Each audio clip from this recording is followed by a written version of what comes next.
ಭೇಟಿ ಮಾಡ್ತಾರೆ. ಭೇಟಿ ಮಾಡಿದಾಗ ನೀವು ಅವ್ರಿಗೆಲ್ಲ ಏನು ಗೌರವ ಕೊಡಬೇಕು, ಪ್ರತಿಯೊಬ್ಬ ಯಾರ ಪ್ರಜೆಗಳೇ ಈ ಸರ್ಕಾರ ನಡೆಸಿರೋದು, ನೀವು ನಾವೆಲ್ಲ ಸರ್ಕಾರ ನಡೆಸಿರೋದು, ಪ್ರಜೆಗಳ ಸರ್ಕಾರ ನಡೆಸಿರೋದು. ಇದು ಪ್ರಜೆಗಳ ಸರ್ಕಾರ, ಜನರ ಸರ್ಕಾರ, ಜನರು ಆಯ್ಕೆ ಮಾಡಿರೋ ಸರ್ಕಾರ. ನಾನು 1,22,800 ಓಟೇನೋ ಕೊಟ್ಟು ಈ ಜನ ಇಲ್ಲಿ ಆಯ್ಕೆ ಮಾಡಿ ಕಳಿಸೋರೆ. ಅವರೆಲ್ಲ ಗೌರವ ಕೊಡಬೇಕಲ್ಲ ನೀವು. ಇದನ್ನ ಏನು ಮೆಡಿಕಲ್ ಕಾಲೇಜು ಏನಿದೆ ಇಡೀ ನಮ್ಮ ಜಿಲ್ಲೆಯಲ್ಲಿ ಎಲ್ಲೂ ಕೂಡ ಇಷ್ಟಿಲ್ಲ. ಒಂದು ಜಿಲ್ಲೆ ಒಂದು ಮಾಡೋದು ಕಷ್ಟ ಅಂಥದ್ದು ಪ್ರೈವೇಟ್ ಅವ್ರದ್ದು, ಗೌರ್ಮೆಂಟು, 2 ಗೌರ್ಮೆಂಟು 2 ಪ್ರೈವೇಟ್ ಅವರು. ಆ ರೀತಿ ನಮ್ಮ ಜನರಿಗೆ ಆರೋಗ್ಯಕ್ಕೆ ಅನುಕೂಲ ಆಗಬೇಕು ಅಂತೇಳಿ ಈ ರೀತಿ ಒಂದು ಐಸಿಗಾಗುವಂಥ ತೀರ್ಮಾನವನ್ನು ಮಾಡಿ ಇವತ್ತು ಮಾಡ್ಕೊಂಡು ಬಂದಿದ್ದೇನೆ. ಈಗ ತಾನೇ ನಾನು ಈ ರಸ್ತೆ ಅಗಲೀಕರಣದ ಬಗ್ಗೆ ಒಂದು ಸಭೆ ಮಾಡಿಬಿಟ್ಟು ಬಂದಿದ್ದೇನೆ. ಏನು ಒಂದು ನಮ್ಮ ಕೋಡಳ್ಳಿ ಸಂಗಮ ರೋಡ್ ಇದೆ, ಆ ರೋಡನ್ನು ಅಗಲೀಕರಣ ಮಾಡಲಿಕ್ಕೆ, ಅವರಿಗೆ ಬೆಲೆ ನಿಗದಿ ಮಾಡಲಿಕ್ಕೆ ಅವರಿಗೆ ಮಾರ್ಗದರ್ಶನವನ್ನು ಕೊಟ್ಟು ಬಂದಿದ್ದೇನೆ. ಮುಂದಿನ ಇನ್ನೊಂದು ತಿಂಗಳು 2 ತಿಂಗಳಲ್ಲೇ ರಾಮನಗರ ರೋಡು ಡಿಸ್ಟಿಕ್ ಹೆಡ್ ಕ್ವಾರ್ಟರ್ಸ್ಗೆ ಸೇರಿದಂಥ ರೋಡು ಕೂಡ ಈಗ ಏನು ಸ್ವಲ್ಪ ಅಡಚಣೆ ಇದೆ, ಅದನ್ನು ಕೂಡ ಸರ್ಕಾರದಿಂದ ಹಣ ಮಂಜೂರು ಮಾಡಿಸಿ ಸದ್ಯದಲ್ಲಿ ಅದನ್ನು ಕೂಡ ತೆಗೆದುಕೊಳ್ಳಲಿಕ್ಕೆ ನಾನು ಎಲ್ಲ ಸಿದ್ಧತೆಯನ್ನು ಕೂಡ ಮಾಡ್ಕೊಳ್ತಾ ಇದ್ದೇನೆ. ಜೊತೆಗೆ ರಿಂಗ್ ರೋಡ್ ಕೂಡ ಮಾಡಬೇಕು ಅಂತ ಈಗ ನಮಗೆ ಕನಕಪುರ ಟೌನ್ಗೆ ಇದರಲ್ಲಿ ಸ್ವಲ್ಪ ಔಟರ್ ವೇ ಇದೆ, ಬೈಪಾಸ್ ಇದೆ, ಆದರೂ ಕೂಡ ಒಂದು ರಿಂಗ್ ರೋಡನ್ನು ಮಾಡಬೇಕು ಅನ್ನೋದು ಕೂಡ ಈಗಾಗಲೇ ಒಂದು ಯೋಜನೆಯನ್ನು ನಮ್ಮ ಟೌನ್ ಪ್ಲಾನಿಂಗ್ ಅವ್ರ ಹತ್ರ, ನಮ್ಮ ಕನಕಪುರ ಪ್ಲಾನಿಂಗ್ ಅಥಾರಿಟಿ ಮತ್ತು BMR ಹತ್ರ ನಾನು ಸೂಚನೆ ಕೊಟ್ಟು ನನ್ನ ಇಲಾಖೆಗೆ ಸೇರೋದ್ರಿಂದ ಹೀಗೆ ನಾನು ರಾಮನಗರಕ್ಕೆ, ಕನಕಪುರಕ್ಕೆ, ಚನ್ನಪಟ್ಟಣಕ್ಕೆ ಅದಕ್ಕೆ ಸರಿಯಾದ ರೀತಿಯಲ್ಲಿ ಮತ್ತು ಮಾಗಡಿಗೆ ಸರಿಯಾದ ರೀತಿಯಲ್ಲಿ ಒಂದು ರೂಪರೇಷವನ್ನು ಮಾಡಬೇಕು ಅಂತೇಳಿ ಈಗಾಗಲೇ ಅದಕ್ಕೆಲ್ಲ ಯೋಜನೆಯನ್ನು ನಾನು ಸಿದ್ಧತೆಯನ್ನು ನಾನು ಮಾಡ್ತಾ ಇದ್ದೇನೆ. ಈಗಾಗಲೇ ಪ್ಲಾನಿಂಗ್ ಅಥಾರಿಟಿ ನಮ್ಮ ಬಿಡದಿಲಿ ಅಲ್ಲೂ ಕೂಡ ವಿಶೇಷವಾಗಿ ಇರುವಂಥದ್ದು ತಾವೆಲ್ಲ ಗಮನಿಸಿದ್ದೇನೆ. ಸೊ ಅದು ಕೂಡ ನಾಳೆ ಕ್ಯಾಬಿನೆಟಲ್ಲಿ ಸಬ್ಜೆಕ್ಟ್ ಬರ್ತಾ ಇದೆ, ಅದು ಕೂಡ ಒಂದು ಹೊಸ ರೂಪವನ್ನು ಕೊಡ್ತಾ ಇದ್ದೀನಿ. ಸೊ ಹಿಂಗೆ ಇವತ್ತು ನಿಮ್ಮನ್ನೆಲ್ಲ ಕೂಡ ಇವತ್ತು ನಾನು ಆರಿಸಿದ್ದೇನೆ. ಫಸ್ಟು ಒಂದು 50 ನಿಮಿಷ ಮೈಕು ಎಲ್ಲರಿಗೂ ಕೊಡ್ತೀನಿ. ಯಾರ್ಯಾರ ಅಧಿಕಾರಿಗಳು, ನಮ್ಮ ಅಧ್ಯಕ್ಷರು ಎಲ್ಲ ಬೇಕಾದಷ್ಟು ಕಾರ್ಪೊರೇಷನ್ನು ಬೋರ್ಡ್ ಅಧ್ಯಕ್ಷರುಗಳೆಲ್ಲ ಬಹಳ ಸ್ವಲ್ಪ ಲಿಬರಲ್ ಆಗಿ ನಮಗೆ ಸಹಾಯ ಮಾಡಿದ್ದಾರೆ. ನನಗೆ ಗೌರವ ಕೊಟ್ಬಿಟ್ಟು ನನ್ನ ಸೀನಿಯಾರಿಟಿಗೆ ಈ ಕ್ಷೇತ್ರದ ಜನತೆಗೆ ಸ್ವಲ್ಪ ಬೇರೆಯವ್ರಿಗೆಲ್ಲ 5, 10, 2, 3, 1 ಇದ್ರೆ ಒಂದೊಂದು ಯಾವ್ದಾದ್ರು ಬೆನಿಫಿಟ್ ಕೊಡುವಂಥದ್ದು ನಮ್ಮಲ್ಲಿ ನಾನು ಕಾಗದ ಕಳಿಸಿದ ತಕ್ಷಣ ಸ್ವಲ್ಪ ಕೊಟ್ಟಿದ್ದಾರೆ. ಅದು ಎಲ್ಲರೂ ಕೂಡ ತಲುಪಿದೆ.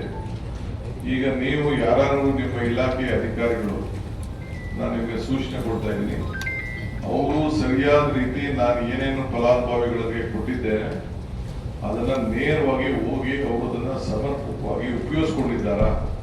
ತನ್ನ ಬದುಕಿಗೆ ಯಾರು ಕುರಿ ಕೊಡಿಸಿದ್ದೀನಿ, ದನಿನ ಕಡೆ ಕೊಡಿಸಿದ್ದೀನಿ, ಅಂಗಡಿ ಮಾಡ್ಕೊಳ್ಳೋಕೆ ಕೊಟ್ಟಿದ್ದೀನಿ, ಬೇರೆ ಯಾವ್ದಾದ್ರು ಸಾಲಗಳು ಕೊಟ್ಟಿದ್ರೆ ಇಲ್ಲ ಗ್ರಾಂಟ್ ಕೊಟ್ಟಿದ್ರೆ ಅದು ನೇರವಾಗಿ ನಿಮ್ಮ ಇಲಾಖೆಯ ಎಲ್ಲ ಅಧಿಕಾರಿಗಳು ಹೋಗಿ ನೆಕ್ಸ್ಟ್ ಒಂದು 20 ದಿನದಲ್ಲಿ ಅವರೆಲ್ಲ ಫೋಟೋ ವಿಡಿಯೋಗಳು ಮಾಡಿಕೊಂಡು ಅವ್ರನ್ನ ಭೇಟಿ ಮಾಡಿಕೊಂಡು ನೀವು ಅದಕ್ಕೆ ಬರಬೇಕು. ಇದು ನಿಮ್ಮ ಮೊದಲನೆಯ ಜವಾಬ್ದಾರಿ. ಈ ಕೆಲಸ ನೀವು ಮಾಡಬೇಕು. ಎರಡನೇದು, ಅವ್ರಿಗೆ ಯಾರು ಹಣನ ನಮ್ಮ ಕಾರ್ಯಕ್ಕೆ ತೀರಿಸ್ಕೊಂಡಿದ್ದಾರಾ, ಅಧಿಕಾರಿಗಳು ಯಾರು ತೀರಿಸ್ಕೊಂಡಿದ್ದಾರಾ, ನಿಮ್ಮ ಹೆಸರಲ್ಲಿ ಯಾರು ತೀರಿಸ್ಕೊಂಡಿದ್ದಾರಾ ಅನ್ನೋದು ಕೂಡ ಅವ್ರ ಚರ್ಚೆ ಮಾಡಿಕೊಂಡು ನೀವು ಬರಬೇಕು. ಈಗೂ ಹೇಳ್ತಾ ಇದ್ದೀನಿ, ಯಾರು ಅಧಿಕಾರಿಗಳು ಅವ್ರ ಹತ್ರ ಫಲಾನುಭವಿಗಳಿಗೆ ಏನಾದ್ರು ಸಹಾಯ ಮಾಡುವಾಗ ಯಾರು ₹1 ಅವ್ರ ಹತ್ರ ಏನಾದ್ರು ಅಪೇಕ್ಷೆ ಪಟ್ಟಿದ್ರೆ ನಾನು ನಿಮ್ಗೆ ಯಾರು ಕೂಡ ಸಹಿಸುವುದಿಲ್ಲ. ಎಲ್ಲರೂ ಕೂಡ ಇದನ್ನ ಗಮನದಲ್ಲಿ ಇಟ್ಕೊಳ್ಳಿ. ಇಲ್ಲಿವರೆಗೂ ನನಗೆ ರಿಪೋರ್ಟ್ ಬಂದಿಲ್ಲ, ಅದು ಬೇರೆ ವಿಚಾರ. ಕೆಲವು ಮಾಧ್ಯಮದಲ್ಲಿ ನಾನು ಗಮನಿಸಿದ್ದೇನೆ, ಯಾವುದೋ ಜಮೀನು ವಿಚಾರಕ್ಕೆ ಕೆಲವು ಮಾಧ್ಯಮದವರು ಬರೆದಿದ್ರು, ಆದರೂ ಅದು ನನ್ನ ಕ್ಷೇತ್ರ ಇರಲಿಲ್ಲ, ನನ್ನ ಕ್ಷೇತ್ರ ಅಂತ ಬರೆದಿದ್ದಿಲ್ಲ. ಆರೋಳ್ಳಿ ಹೋಗಿದ್ದೇನೋ ಯಾವುದೋ ಒಂದು ಜಮೀನು ವಿಚಾರದಲ್ಲಿ ನಾನು ಅದನ್ನು ಗಮನಿಸಿದ್ದೆ. ನಾನು ಅದನ್ನು ಪ್ರತ್ಯೇಕವಾಗಿ ಜಿಲ್ಲಾಧಿಕಾರಿಗಳ ಹತ್ರ, ಆ ಭಾಗದ ತಹಶೀಲ್ದಾರ್ ಹತ್ರ ನಾನು ಅದನ್ನು ಮಾತಾಡ್ತಿದ್ದೇನೆ. ಸೊ ತಮ್ಗೆ ನಾನು ಸೂಚನೆ ಕೊಡೋದಿಷ್ಟೇ, ಮಾಡೋದು ಒಂದು ಅವಕಾಶ.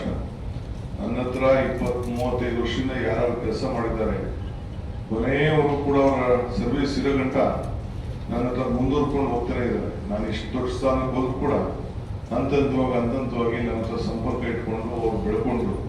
ಯಾರು ನಮ್ಮನ್ನ ಬಿಟ್ಟು ಹೋಗಲೇ ಇಲ್ಲ.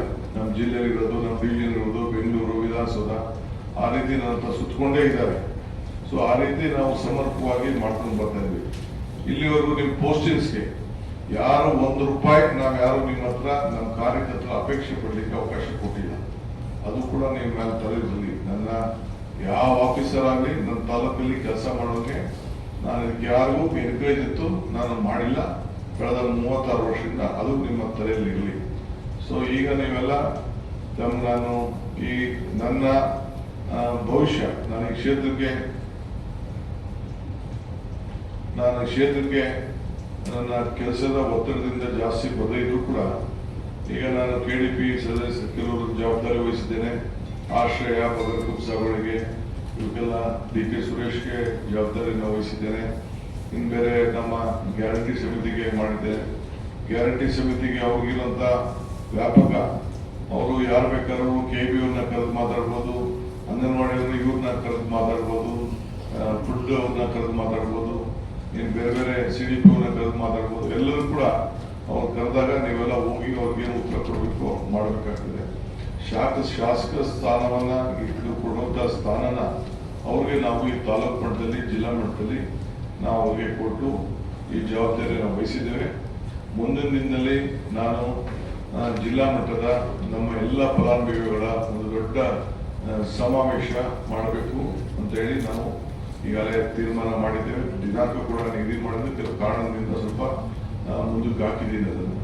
ಸೊ ಅದಕ್ಕೆ ನೀವು ಈಗಾಗಲೇ ಸಿದ್ಧತೆಯನ್ನ ಮಾಡ್ಕೋಬೇಕು. ಯಾವುದೇ ಫಲಾನುಭವಿ ಇರಲಿ, ನಾವೇನು ನಮ್ಮ ಅವಧಿಯಲ್ಲಿ ನಾವೇನೇನು ಫಲಾನುಭವಿಗಳಿಗೆ ಕೊಟ್ಟಿದ್ದೇವೆ, ಮನೆ ಇರ್ಬೋದು, ಬೇರೆ ಯಾವುದೇ ಒಂದು ವಸ್ತುಗಳಿಗೆ ಕೊಟ್ಟಿರ್ಬೋದು, ಇಲ್ಲ ಅಂತಂದ್ರೆ 5 ಗ್ಯಾರಂಟಿಗಳ ಫಲಾನುಭವಿ ಇರ್ಬೋದು, ಅವರೆಲ್ಲರೂ ಕೂಡ ಸಮರ್ಪಕ ಇಟ್ಕೊಂಡು ಒಂದು ದೊಡ್ಡ ಸಮಾವೇಶವನ್ನು ಮಾಡಬೇಕು ಅಂತೇಳಿ ನಾವು ತೀರ್ಮಾನವನ್ನು ನಾವು ಮಾಡಿದ್ದೇವೆ. ಈ ವಿಚಾರದಲ್ಲಿ ಈಗಿನ ನೀವು ಇದಕ್ಕೆ ಎಲ್ಲರೂ ಕೂಡ ದಾಖಲೆಗಳ ಸಿದ್ಧತೆ ಮಾಡಿಕೊಂಡು ಅವರಿಗೆ ಸಂಪರ್ಕವನ್ನು ಇಟ್ಕೊಂಡು ಮಾಡಬೇಕು.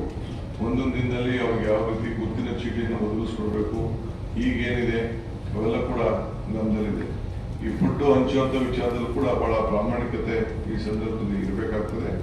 ಇದು ಕೂಡ ನೀವು ಇದನ್ನ ಯಾರ ರೀತಿ ಅಧಿಕಾರಿಗಳಿದ್ದೀರಿ ಅದನ್ನ ಎಲ್ಲ ಪೇರ್ ಡಿಪೋಗೆ ಸ್ವಲ್ಪ ಸಂಪರ್ಕ ಇಟ್ಕೊಂಡು ಇಲ್ಲಿ ಅಕ್ಕಿನ ಮಾರಾಟ ಮಾಡೋದು, ಕಲೆಕ್ಟ್ ಮಾಡ್ಕೊಳ್ಳೋದು, ವಾಪಸ್ಸು ತಿರ್ಗಾ ಬೆಂಗಳೂರಿಗೆ ಕಳ್ಳ ಸಾಗಾಣಿಕೆ ಕಳಿಸುವಂಥದ್ದು, ಹೊರಗಡೆ ಕಳಿಸಾಗಂತು ಕೆಲವು ಉತ್ತರ ಕರ್ನಾಟಕದ ಕೆಲವು ಪೇಪರ್ನಲ್ಲಿ ನಾವೆಲ್ಲ ಓದ್ತು. ಅದಕ್ಕೆ ನಾವು ಅದಕ್ಕೆ 5 ಕೆಲವರೆಲ್ಲ ನಮಗೆ ಶಾಸಕರು ಕೆಲವು ಇವರೆಲ್ಲ 10 kg ನಮಗೆ ಜಾಸ್ತಿ ಆಗ್ತದೆ ಅಂತ ಹೇಳಿದ್ರು. ಅದಕ್ಕೆ ಬೇರೆ ಸರ್ಕಾರದಲ್ಲಿ ಒಂದು ತೀರ್ಮಾನ ಮಾಡಿದ್ವಿ, 5 kg ಅಕ್ಕಿ ಕೊಡೋದು, ಇನ್ನು 5 kg ಬೇಳೆ, ಸಕ್ಕರೆ, ಉಪ್ಪು, ಎಣ್ಣೆ ಇವೆಲ್ಲ ಕೊಡಬೇಕು ಅಂತ ಇನ್ನೊಂದು ವಸ್ತುನ ತೀರ್ಮಾನ ಮಾಡಿದ್ವಿ. ಟೆಂಡರ್ ಕೂಡ ಅದಕ್ಕೆ ಕರೆದಿದ್ದಾರೆ. ಸದ್ಯದಲ್ಲಿ ಅದು ಕೂಡ ಒಂದು ತೀರ್ಮಾನಕ್ಕೆ ತಮ್ಮೆಲ್ಲರ ಹತ್ರಕ್ಕೆ ಬರ್ತದೆ. ಇವನ್ನೆಲ್ಲ ಕೂಡ ನಾವು ಅದನ್ನ ಹಂಚುವಂತ ಕೆಲಸವನ್ನು ಈ ಸಂದರ್ಭದಲ್ಲಿ ಮಾಡಬೇಕಾಗಿದೆ. ಈಗ ನೀವು ರಾಮನಗರ ಜಿಲ್ಲೆಯವರಲ್ಲ, ಈಗ ಬೆಂಗಳೂರು ದಕ್ಷಿಣ ಜಿಲ್ಲೆಯವರು. ಸೊ ಇಲ್ಲಿ ರಸ್ತೆಗಳು, ವ್ಯವಹಾರ ಎಲ್ಲ ಕೂಡ ದೊಡ್ಡ ಬದಲಾವಣೆಯನ್ನು ನೀವೆಲ್ಲ ಕಾಣ್ತಾ ಇದ್ದೀವಿ.